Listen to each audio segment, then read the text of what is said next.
नमस्कार दोस्तों, आपका स्वागत है आपके YouTube channel Fun Tech Investor में, जहां हम फंडामेंटली बेस्ट स्टॉक्स आपको बेस्ट टेक्निकल लेवल्स पे बताते हैं ताकि आप उन स्टॉक से अपना स्टॉक मार्केट में अच्छा खासा पैसा बना सकें। अगर आपने इस चैनल को अभी तक सब्सक्राइब नहीं किया तो प्लीज़ सब्सक्राइब कीजिए। चलिए शुरू करते हैं। तो आज हम जिस स्टॉक के बारे में बात करना चाह रहे हैं वो है IRFC, जिसे आप लोग इंडियन रेलवे फाइनेंस कॉरपोरेशन के नाम से भी जानते हैं। इसका मार्केट कैप लगभग 30,000 करोड़ है।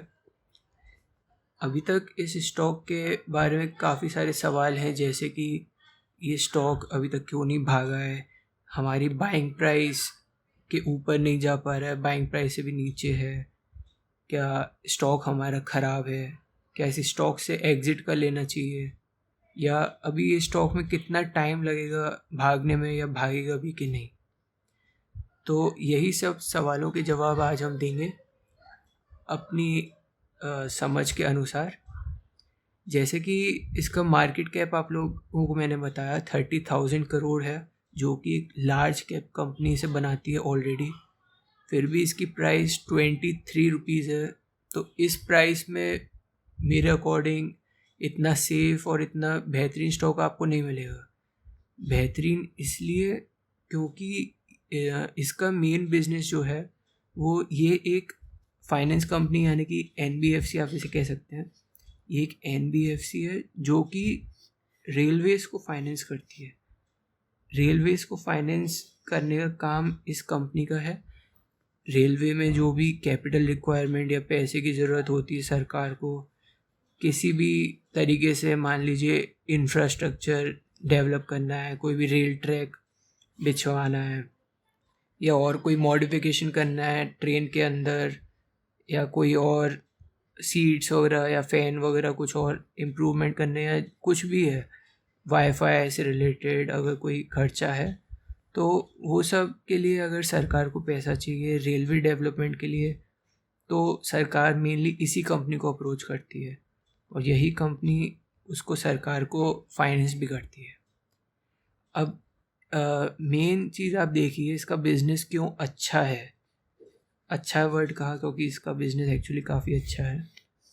अच्छा इसलिए है, मेन जो भी NBFCs या बैंकिंग कंपनीज होती हैं उनमें मेन जो मतलब ख़तरा होता है उन कंपनीज़ को, मेजर थ्रेट जो होता है वो होता है NPA यानी नॉन परफॉर्मिंग एसेट्स।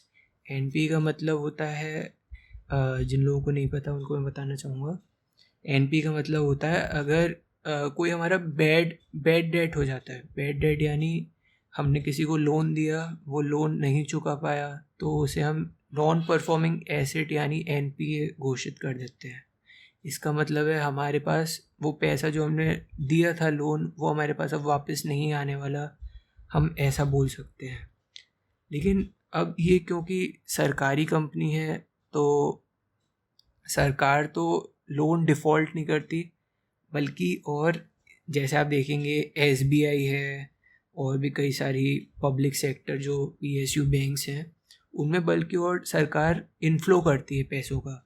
भले विजय माल्या या नीरव मोदी वगैरह जैसे लोग फ्रॉड अगर कर भी जाते हैं तो भी सरकार उसमें PSUs को डूबने नहीं देती, सरकार उल्टा उनमें पैसा डालती रहती है। तो सरकार NPA हो जाए ऐसा तो मतलब इंडिया के लिए बहुत बड़ी बेइज्जती हो जाएगी, और ऐसा होगा नहीं। सरकार इनको पैसा देती रहती है, इन पे NPA नहीं होता। रेगुलर ये जो लोन देते हैं उस पे उन्हें इंटरेस्ट मिलती रहती है। यही इनका मेन बिजनेस है, इसलिए इनका मेन बिजनेस चलता रहता है, आज तक चल रहा है, आगे भी चलता रहेगा। अब एक चीज़ और, आगे चलता रहेगा ये मैंने क्यों कहा, कैसे कहा, क्या सोच के कहा, वो इसलिए क्योंकि जो ट्रेन्स का बिज़नेस है, रेलवे का जो बिज़नेस है, वो बंद नहीं होगा आगे भी। भले ही इसमें एडवांसमेंट आ सकते हैं, मॉडिफिकेशंस आ सकते हैं, लेकिन बंद नहीं होगा।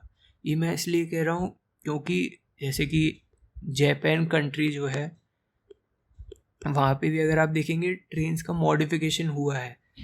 वो जो देश है वो सबसे एडवांस देश माना जाता है।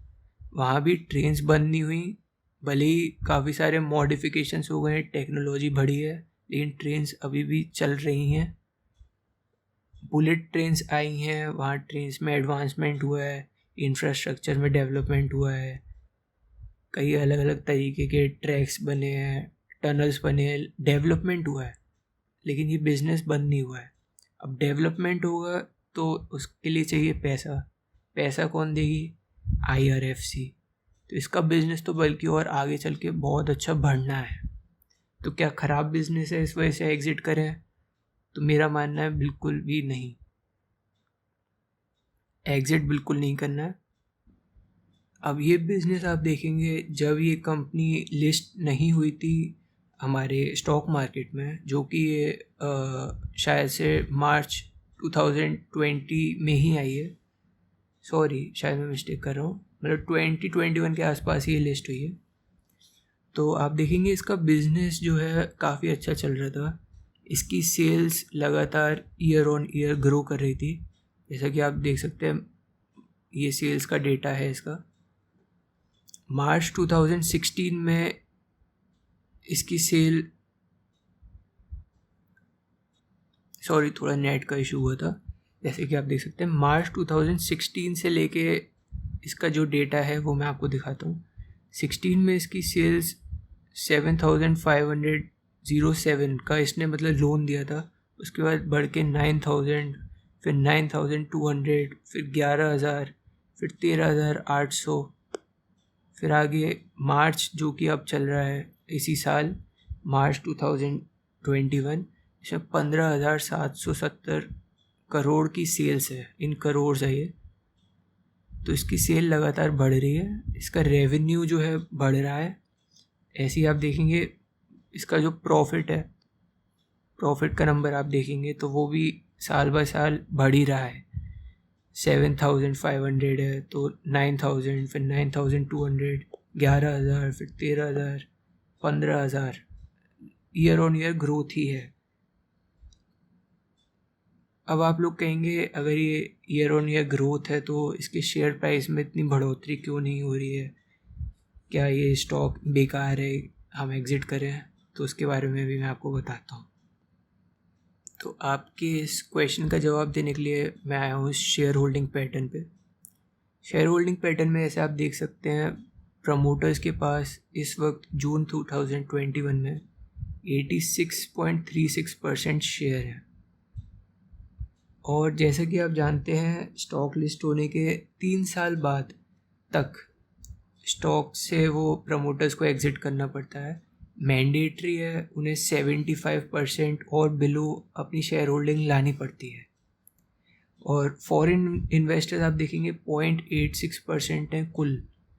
वो भी उन्होंने मार्च से अभी प्रॉफिट बुकिंग करी है। पहले ये 1.44% थे, जो कि अब घट के 0.86 हो चुके हैं। और DIIs भी ज़्यादा कुछ होल्ड नहीं करते, लेकिन पब्लिक बढ़ी है। पब्लिक ईयर वो मंथ ऑन मंथ बढ़ी है। तो मेन पॉइंट कहने का ये है, अभी सबको मतलब पता है कि शेयर होल्डिंग इनकी कम होने वाली है प्रमोटर्स की। प्रमोटर्स जो है वो अपना माल बेचेंगे कभी ना कभी। उन्हें 75% अपनी शेयर होल्डिंग लानी है 3 साल के अंदर। तो अब शेयर होल्डिंग कम करनी होती है तो स्टॉक को बेचा जाता है। चाहे वो अलग अलग मेथड होते हैं बेचने के। वैसे वो अगर ओपन मार्केट ट्रांजैक्शन करते हैं तो स्टॉक को वो मार्केट में ऑफलोड करेंगे, अपना परसेंटेज 86 से 75% लेके आएंगे। मार्केट में सप्लाई वो बढ़ाएंगे शेयर्स की।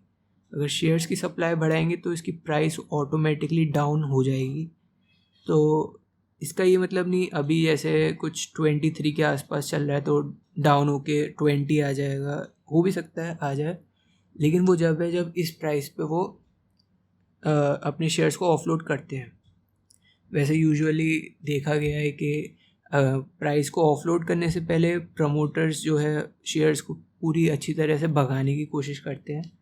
पहले वो 23 का जैसे शेयर प्राइस मान लीजिए 23 से वो 30 तक लेके जाएंगे, फिर वो वापस से 26 के आसपास अगर वो लाते हैं OFS, तो वहाँ पे उन्हें अच्छा खासा डिस्काउंट मिल जाएगा, क्योंकि 30 से 26 अच्छा खासा डिस्काउंट लगेगा।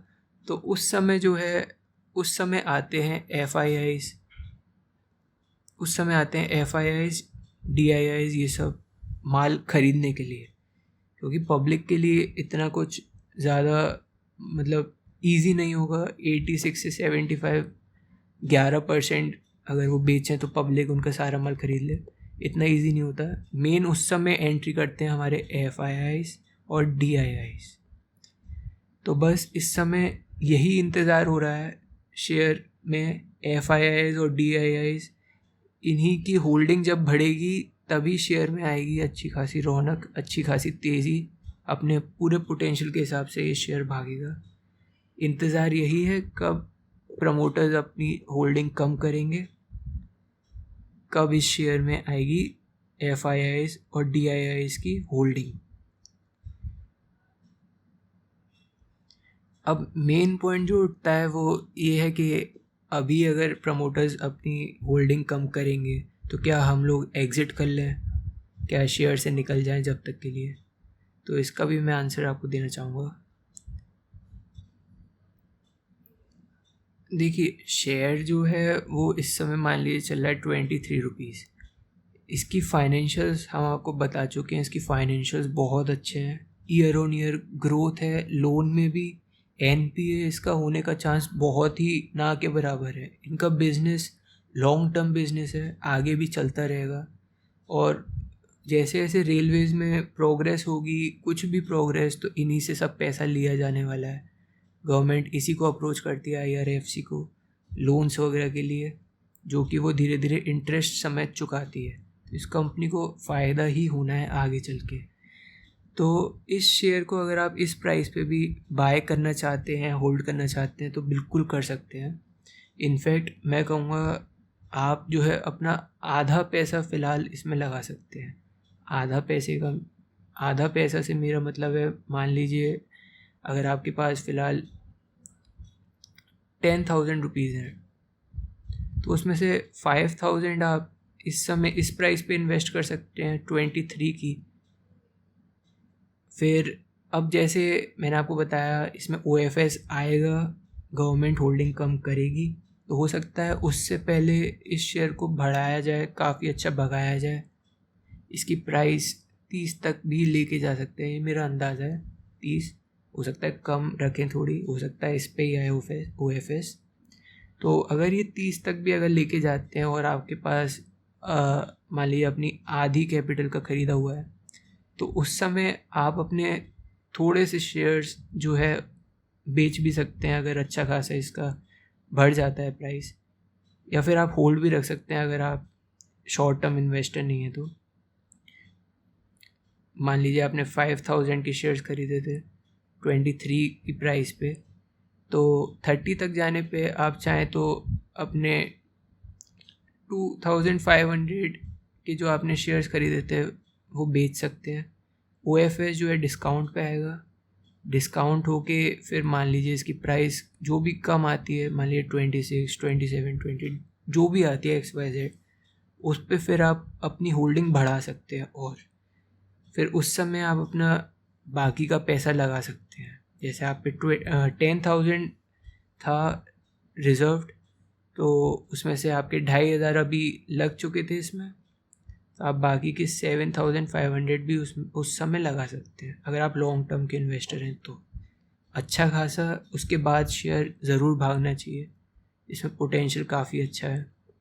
जैसा कि हमने IRCTC में भी देखा था, IRCTC जैसे कि 1,700 के आसपास शेयर था, फिर उसमें OFS लाया गया था तो 1,200 के आसपास आया था। आज आप जानते हैं वो शेयर कितने का है, लगभग 2,800 के आसपास चल रहा है। सबका पैसा बना है लॉन्ग टर्म में।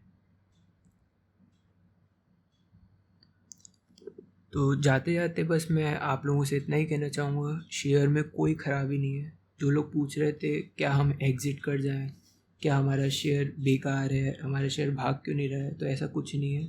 आपका शेयर बहुत अच्छा है। शेयर में बस तेज़ी आने के लिए चाहिए FIIs और DIIs, जो कि मेनली जब आते हैं जब इनकी शेयर होल्डिंग प्रमोटर की 75% और बिलो हो जाएगी, क्योंकि उन सबको पता है ये बेचेंगे, ऑफलोड करेंगे गवर्नमेंट ऑफ इंडिया, तो शेयर प्राइस ऑटोमेटिकली रिड्यूस होगा। उस समय वो लोग एंट्री करेंगे, तब इस शेयर को पकड़ पाना मुश्किल हो सकता है। तो आप इसमें बने रहिए। वीडियो के लिए धन्यवाद, आप अभी तक देख रहे हैं। वीडियो को लाइक करिए।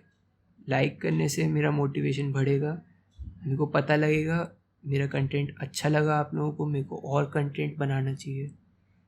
अभी तक आपने चैनल सब्सक्राइब नहीं किया है तो चैनल को सब्सक्राइब करिए, नीचे सब्सक्राइब बटन दबाइए और दोस्तों के साथ शेयर करिए।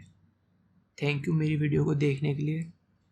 This is Fun Tech Investor signing off. Take care, happy investing.